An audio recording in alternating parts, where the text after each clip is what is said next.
はい、皆さん、こんにちは。筑波大学システム情報系の鹿野豊と申します。この度、総合科目、学習基盤科目の121802理科系情報系のためのリポート入門を受講していただきありがとうございます。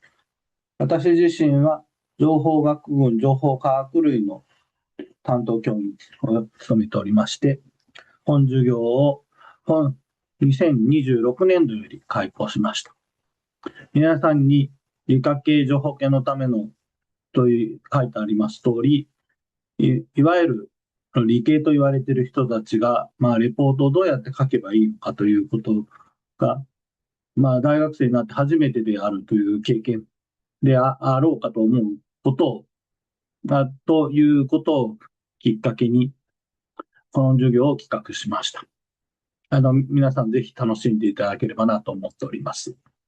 まず最初に私の自己紹介をしていきたいと思います。私自身は、江戸大学の学部大学院の博士研究員の少しだけを東京工業大学というところで過ごしておりました。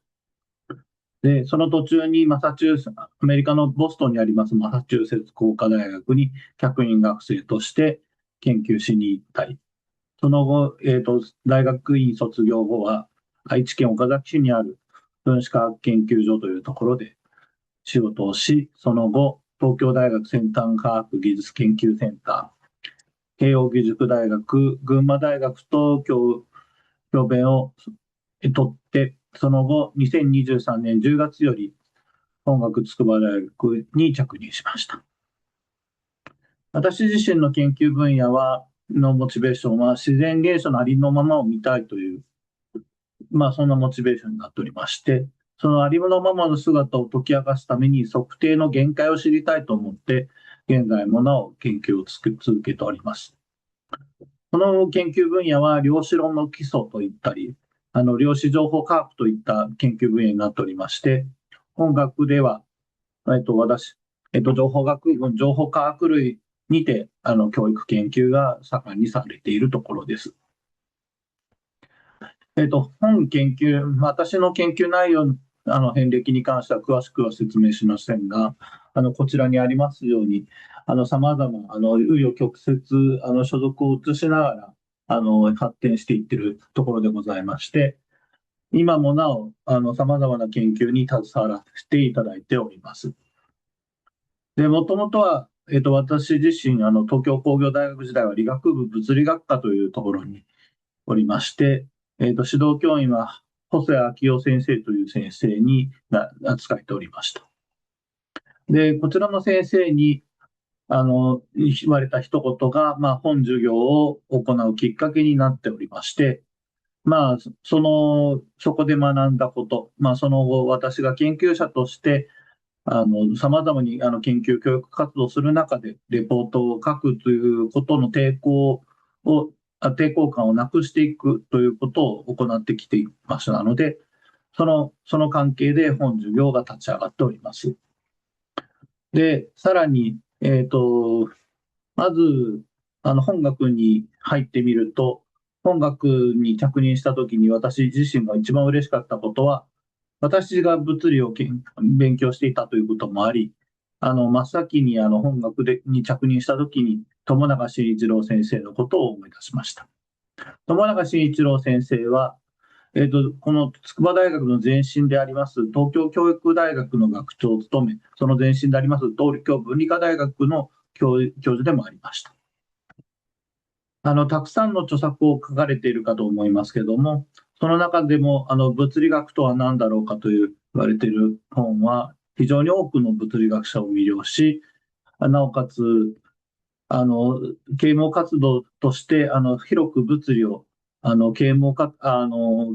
一般の方々に啓蒙してきたという非常に多くの功績をお持ちでありますとともに、ノーベル物理学賞を取られるほど、研究活動にはの成果には、あの、業の、には大変著名なものがあります。だが一方、論文自体は、生涯で50本程度しか、基本的に執筆なさられておらず、50本しか書いていないにもかかわらず、世界の方々に新一の友永という名前が非常に有名であるということは驚くべき事態かなというふうに思っております。で、この物理学とは何だろうかというものをもじって、レポートとは何だろうかということを本授業を通じて考えていきたいなというふうに思っておりまして、それは友永先生に言わせれば、まだ書くことの本質を捉えきれてないのかもしれませんとおっしゃられるのかなというふうに思う次第ですけども、まずオンデマンドとリアルタイムオンライン講義の両方を通じて、この問題について考えていきたいと思っております。で、本授業で、皆さんと一緒に考えたいことはですね、このレポートの書き方というものは、もちろん重要ではあるんですけども、レポートの書き方というものも多少なりとも皆さんに伝授したいなと思っておりますが、レポートを書く考え方ということがもっと重要かなと思っておりまして、その考え方という観点に対してフォーカスを当てた授業を考えております。で、そのきっかけとなったのは、友永誠一郎先生のこの言葉でして、不思議だと思うこと、これが科学の目です。よく観察して確かめ、そして考えること、これが科学の茎です。そうして最後に謎が解ける、これが科学の花ですとおっしゃっておりまして、この講義に関しては科学の茎にあたる部分ですね。よく観察して確かめ、これは大変残念ですけども、他の授業にお任せすることになってしまいますが、そして考えること、この科学の茎の部分をどのように膨らませればいいか、そして謎が解けたときに謎をどういうふうに、その科学の花である謎が解けたとき、それをみんなにどうやって伝えるかという手段としてレポートがあるのだというふうに考えていただければなと思います。で、本授業のきっかけは、先ほど紹介させていただいた私の指導教員の一言にあります。こちらは日本物理学会誌に書いた私のエッセイですけども、ファンデーショナルクエスチョンズインシテュートの主催の英文のエッセイコンテストで賞を取ったという、内容のものでして、その最初の一文はこのようなものでした。北野君は文章を書くのは苦手ですね。さては、国語をちゃんと勉強してこなかったのではないですかと。で、物理の文化の中で先生と呼ばずにさんという、先生であってもさんという呼ぶ文化があるんですけども、それを込めて細谷さんというふうに私は呼んでおりますが、指導教員の細谷さんにこのことを大学院生の時に言われました。ちょうど大学院の修士課程の1年生だったと思います。私自身、文章を書くのがとっても苦手で、中学校、小学校とか中学校とか作文という時間に、国語の時間に作文というのがあったと思うんですけど、作文は非常に苦手でした。また、国語の時間というのは非常に、欠怠だなと思っているところでして、どうしてそんなような問いを立てなきゃいけないんだろうかとか、なんでこんなつまらないものを読まなきゃいけないんだろうかと思って、なかなか本を読み進められなかった時代があります。もしこの授業を取られている人の中に、私と同じような経験をされた方というのが、たくさん少しはいらっしゃるんじゃないかなと思っております。なかなか本が読み進められないとか、自分自身は数式と会話をしているだければ、会話していれば、それでもいいんだと思ったり、またコンピューターのプログラムだけと会話していれば良いという思ったり、そんなことを思われる方というのは、多くいらっしゃるのではないかなと思っております。で、この文章を書くという行為を通じて、ここの私の指導教員に学んだことは、文章を書くことを通じて自分自身の考え方を刷新することができるということです。そのやり方というのは、全部をこう、本当は一対一になりながら、地道に、そのやり方というのを自分の中で積み上げていくものかと思うんですけども、その考え方の一端を皆さんと一緒に考えていきたいなと、本授業の中で考えていきたいなと思って、この授業を開講しました。で、なぜ、今このような生成 AI と言われているものが、大変発達している時代に、レポート入門という、まあ、割と古風なタイトルの授業なのかということを考えてみたいと思います。で、この文章、その生成 AI とかのツールが発展している現代においても、自分自身の思考を高めて表現してくれる手段として、文章というのは最適なツールの一つであります。もちろん、表現手段の一つですので、歌ったり、踊ったり、あとは、絵を描いてみたり、造形作品を作ったりと、他の手段もたくさんあるかと思います。けど、他の手段でも、まあ、そういう他の手段でも自分自身の思考を伝達することは可能だと思いますが、文章が時間的に長く残って、様々な方へ伝達する手段として、今後も生き残り続けるだろうというふうに、予想することができます。それは、歴史的に見ても、印刷という技術が発達し、我々は一瞬にして、今では PDF と言われているものが、を生成すれば、一瞬にして世界中に多くの人の目に文章を届かせることができます。さらに、インターネットのサービスを使えば、さらにその遠くにある全世界の人たちに文章を届けるということも今では可能になりました。このような中でも文章という、手段が最適であろうと。例えば、造形作品であれば、造形作品を、いまだに船便とかで送り合わなければならないというものがありますが、文章であれば、そのような必要性がありません。なので、この我々の思考の伝達手段、我々の思考を伝達する手段として、文章というのは最適であろう。そのために、レポートということを書くということをその技術を磨かなければならない。日々磨いていかなきゃいけないかなと思って、この授業を作っております。で、さらに驚くべきことは、生成 AI での入出力、そのプロンプトと呼ばれているものと、アウトプットは今様々にできるようになってきましたが、結局は文章であるということは驚くべき事実かなと思っておりまして、このような観点においても、今、生成 AI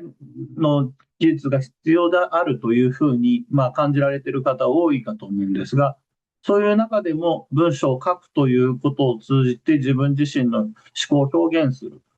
という重要性は日に日に高まりつつあるかなと思います。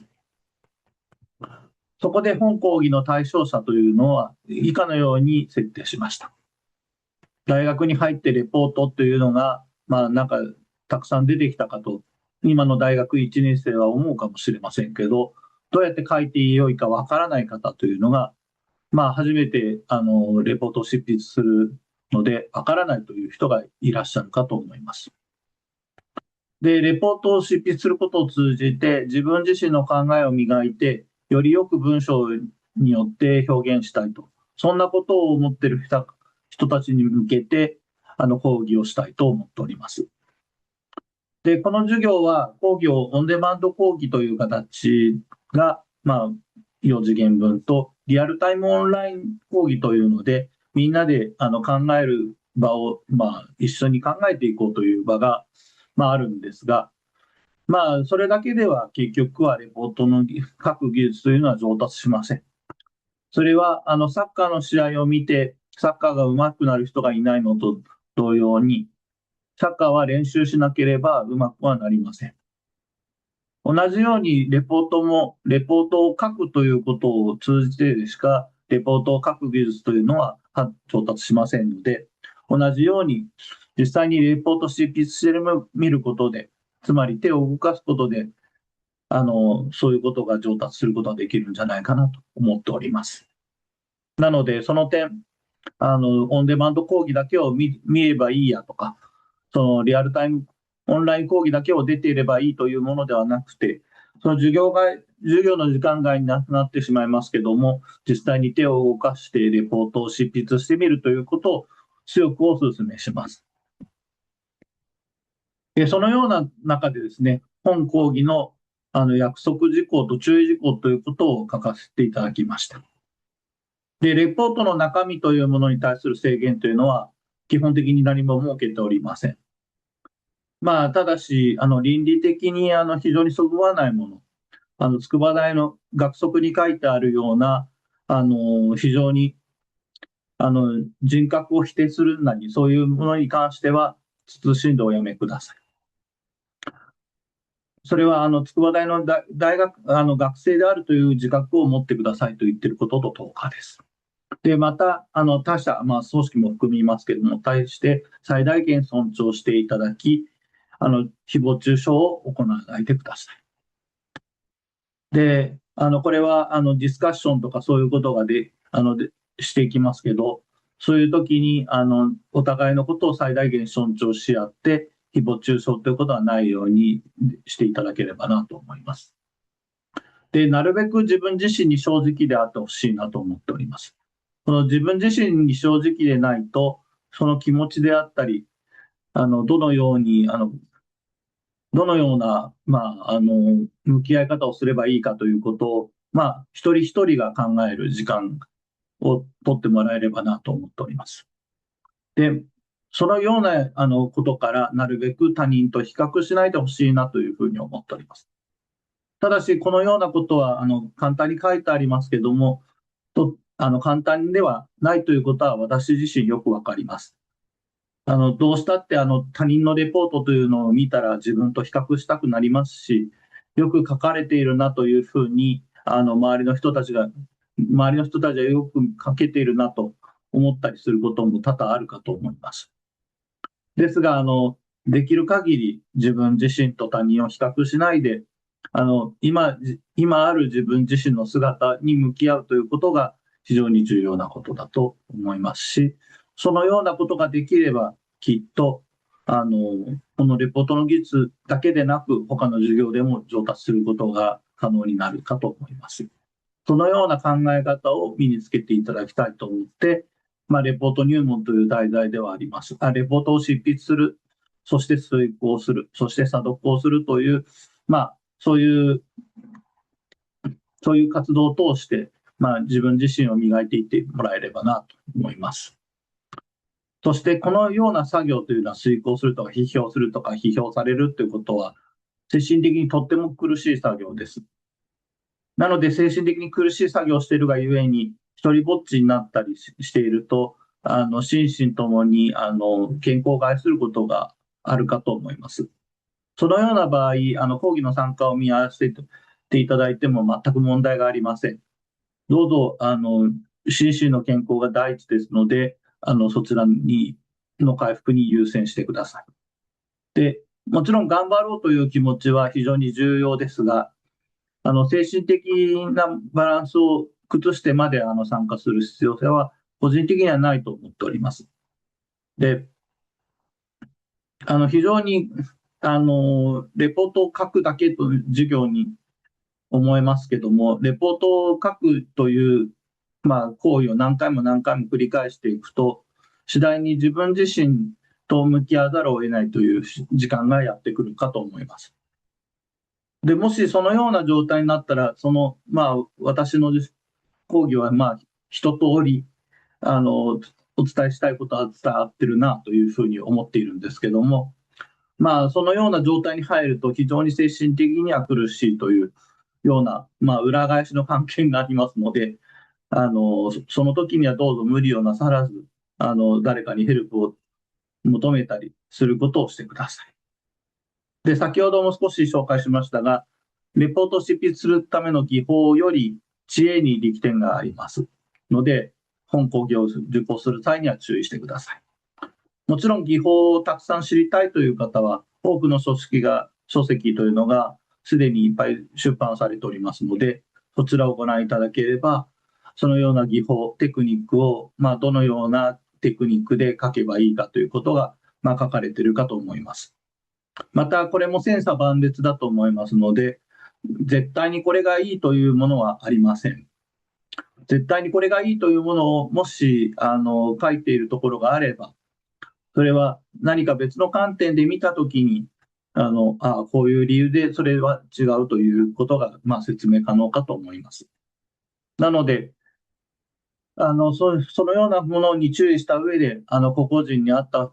技法を身につけるということも重要なことかと思います。なので、技法に関してはあまりこの講義の中では取り扱うことはしません。で、本講義はこのようなオンデマンド講義とリアルタイムオンライン講義の2パターンの併用でいきたいと思います。その際、リアルタイムオンライン講義の際に約束してほしいことがあります。で、出席される方は本講義の同じ受講生だと思うんですけども、同じ受講生とともにレポート執筆の技術を向上したいと思う、そんな心を持って臨んでいただければなと思っております。重要なことは同じ受講生とともにという点でして、一人ではなかなかできないことを、皆さんとの議論を通じて、レポートの執筆技術を向上していきたいなと考えておりますので、ぜひ、もちろん、初めましてで、なかなか人と知り合うのとかですね、新しい人と喋ることが苦手だよっていう人、多くいらっしゃるかと思うんですけども、そういう困難を乗り越えてでも手にしたいそういうものであるかと思いますので、ぜひ積極的にご参加いただければなと思います。で、KDB にも書きましたけども、同じ受講生とオンライン上で議論していただくことを予定しております。で、その際にですね、人格等に関する誹謗中傷は絶対にやめてください。で、レポートに関係のない批評というのも絶対にやめてください。で、そのようなことがトラブルとして、生じた場合には、どうぞ、Zoom のブレイクアウトルームから個人で抜けていただいて、私のメインのチャンネルの方に戻ってきていただくなどしていただければ、適切に対処しますので、その点、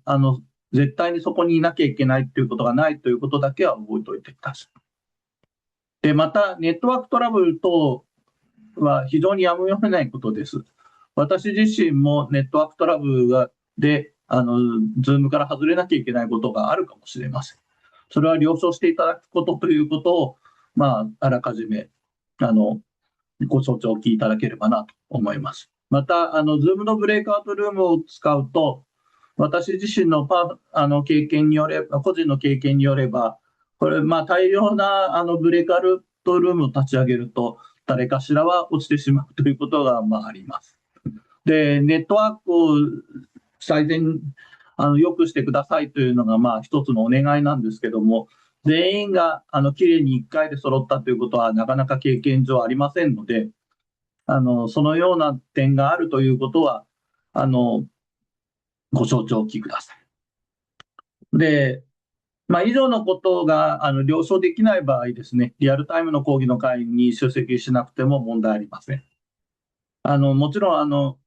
このようなことがなかなかできないよっていう人いらっしゃるかもしれないんですけど、そういうのは別に講義に出席しなくても結構ですので、しかもその出席はですね、成績評価には一切関係ありません。で、また私自身にそういうことを連絡する必要性もありませんので、ぜひともよろしくお願いします。で、この先ほど言ったことの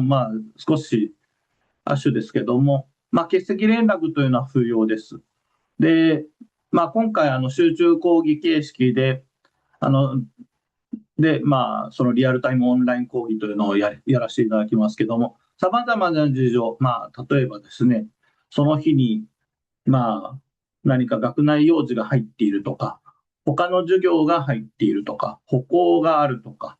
あとはアルバイトがあるとか、サークル活動があるとか、部活動があるとか、友達とどうしても友達と遊びに行きたいと。で、この日しか空いてないんだということがあるとか。そういう様々な事情でリアルタイムでの参加ができない方がいらっしゃると思います。あの、出席には全く関係ありませんので、欠席連絡は不要です。ですが、この授業はですね、その受講生同士の議論を基本としているため、あの、何か録画をして皆さんに残すとかっていうことが非常に難しい講義となっております。もちろん講義で使ったアンケートの結果だったり、そういうものは後で振り返れるようにしておきますが、授業の内容とかそういうものに関して、シェアできるものがなかなかないなというのが正直なところでして、その点ご了承ください。そして、先ほど、その受講生同士の議論を基本としていますので、人と会話しても問題ないところから、そしてなるべくネットワーク環境の良いところからオンラインで参加していただければと思います。その参加する場所に関しては、何も制約はありません。もちろん、学内のキャンパスからっていうのももちろんですし、ご自宅から、下宿先からとかいうのでもいいですし、友達の家からとか、移動中というのは、危険が生じますので、なるべく避けてもらいたいものもありますけど、移動中っていうのは、等とかですね、車の運転中っていうのは、注意が散漫になりますので、危ないかと思いますけども、電車に乗ってる最中とかですね、ホームの待合室とか、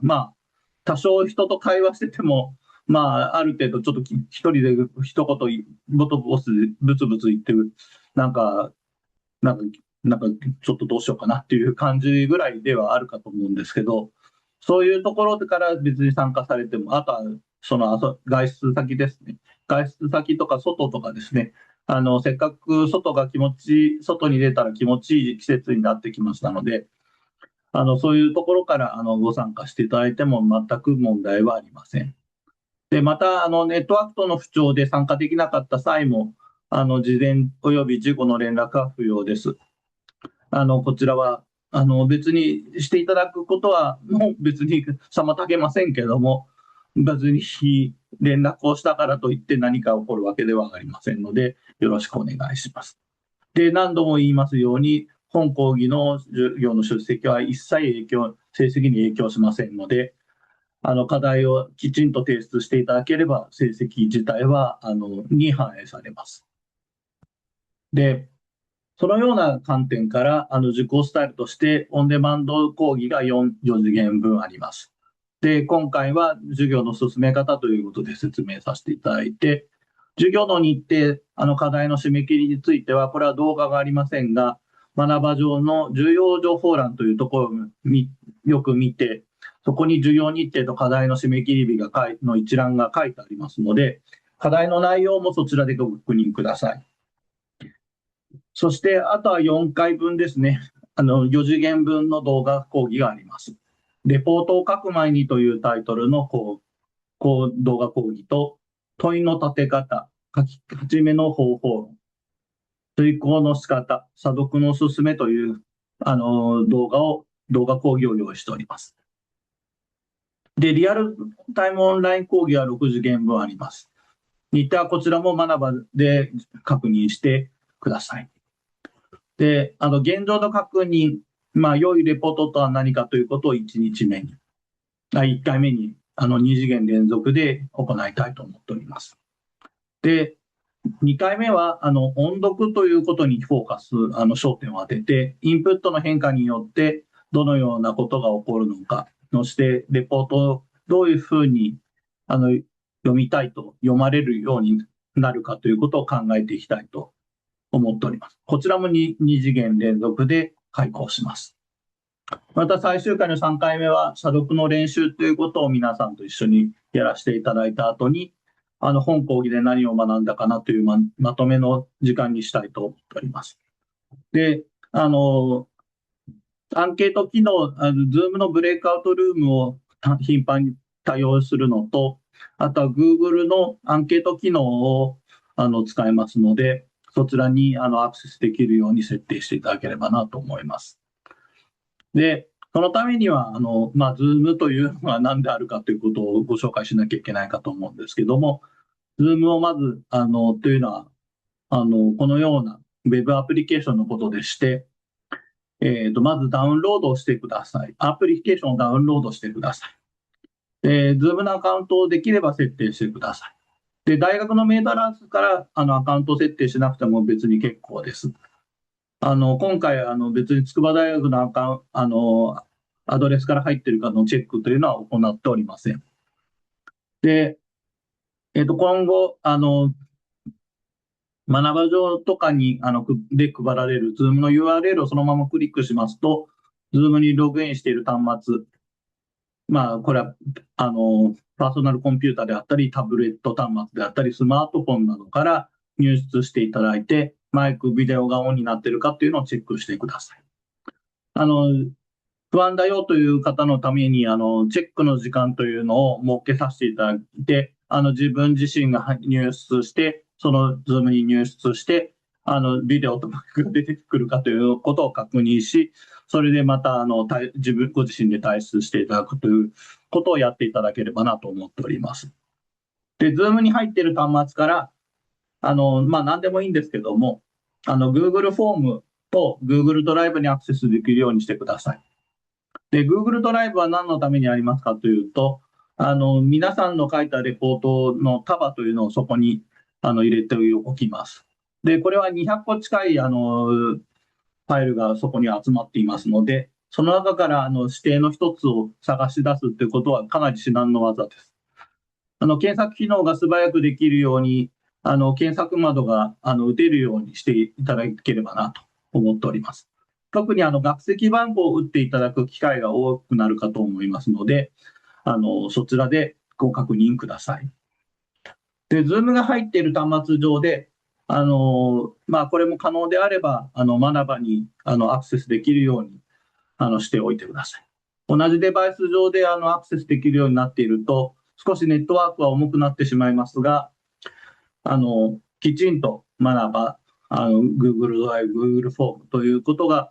適切に連携できるかと思います。特にスマートフォンで入出されている方は、その画面が非常に画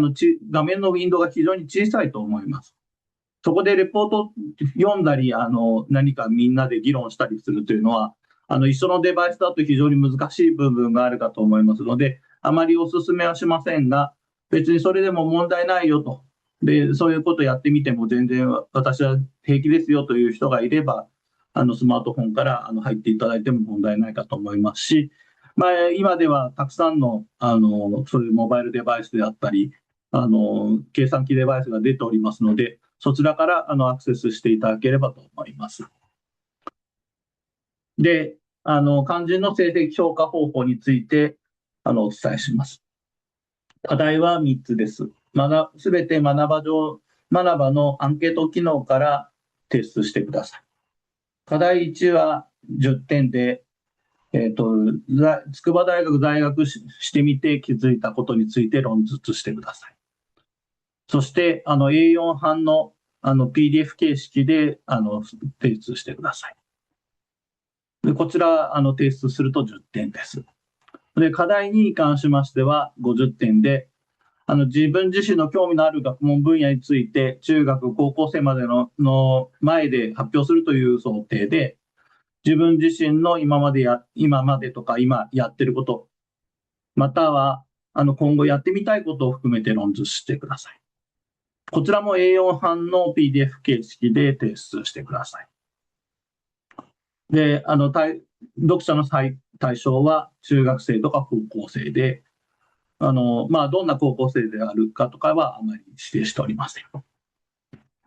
課題3はその40点で、その他の受講生が書いた2回目のレポートを批評してください。で、批評というのは何かと言いますと、レポートの要約、レポートの評価、その評価の理由、そして改善点を4名分やっていただきたいと思っております。で、どのレポートを批評してもらいたいかということに関しては、時期が来ましたら、私の方から連絡をさせていただきますので、そちらの方をチェックしていただいて、採点していただけ、批評していただき、査読レポートを書いていただければなと思います。で、これらのものというのは、基本的には公開されると思って、すべてのレポート課題には取り込んでください。課題1というのはレポート自体を公開します。で、これは皆さんが見れるところに置くという意味です。で、課題にも同じ同様にレポート自体は公開します。で、さらにはインターネットを経由して全世界に公開できるようにしたいなというふうに考えておりまして、これは希望者のみのオプショナルなものだというふうに解釈していただければなと思います。課題3はレポートの要約、評価の点数、評価の理由、改善点についても公開させていただきます。で、どの課題を評価してもらうかということに関しては、3回目の授業開始前までに個別に連絡します。で、担当しているレポートの提出がなくて、私の担当教員から特別な指示がない場合には、その課題2の